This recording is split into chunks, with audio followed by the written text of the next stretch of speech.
Now, sir, honorable members will recall that the bill was introduced in the House of the People on the 2nd September 1953.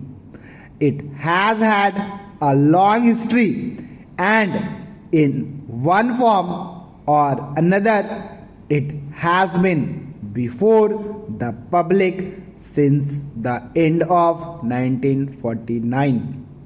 In the statement of objects and reasons, the various stages through which the bill has passed since 1946 have been summarized, and I need not recapitulate on this occasion the circumstances in which the then government of India took the decision in early 1946 to initiate an inquiry into the reform of our company law.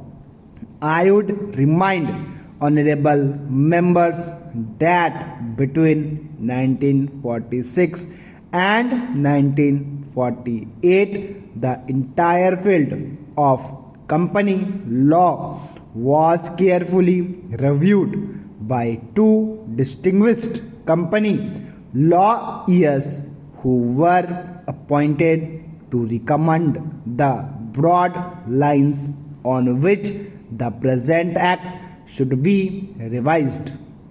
Their recommendations are examined in the then Ministry of Commerce, and certain tentative departmental views which emerged were circulated in a comprehensive memorandum to all recognized trade and industrial associations, bar associations, the high courts, and the state governments.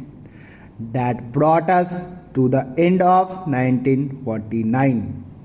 Many representations on this memorandum were duly received from chambers of commerce, trade, and industrial associations, state governments, and the general public.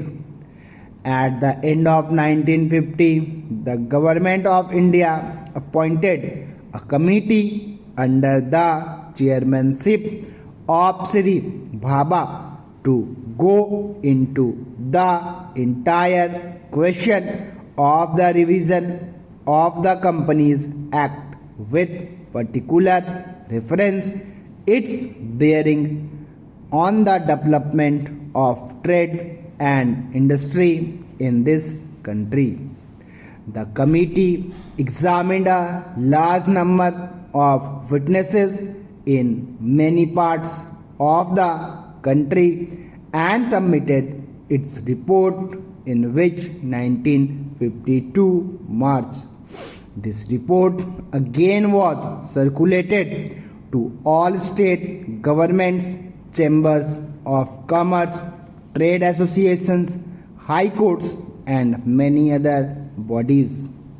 At the same time, a special officer was appointed in the Department of Economic Affairs, Ministry of Finance, to examine the report in the light of the views received from the interested public and to submit proposals to government for the revision of the present act.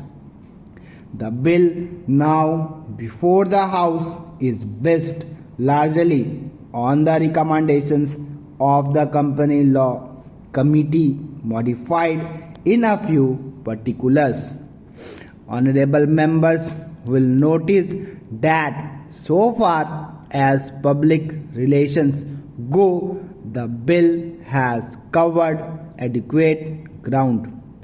In a measure like the Companies Bill, however, which covers the entire field of the operation of joint stock companies, the limits of consultation and discussion can never be exhausted, and I would like to inform honorable members that although the bill was introduced in Parliament over 7 months ago, our officers have been engaged throughout this period in the further studies and informal discussions with the interest concerned, and on occasions I have also participated in such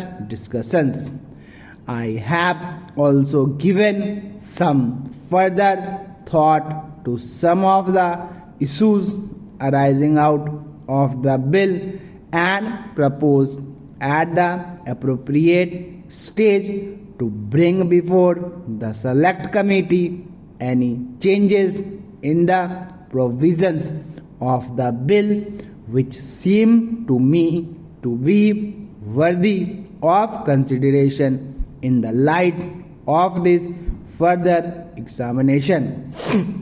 No honorable members will have noticed that the bill contains 6 clauses and 12 schedules.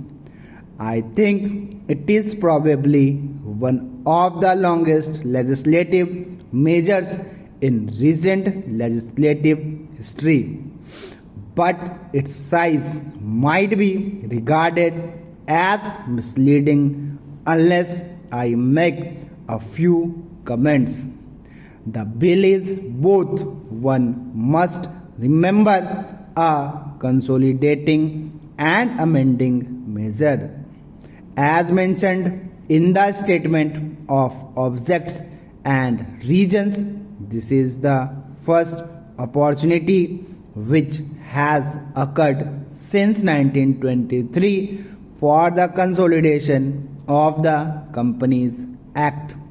Advantage has been taken of this opportunity to redraft several long and complicated sections in the present Act which have been split up into a large number of clauses.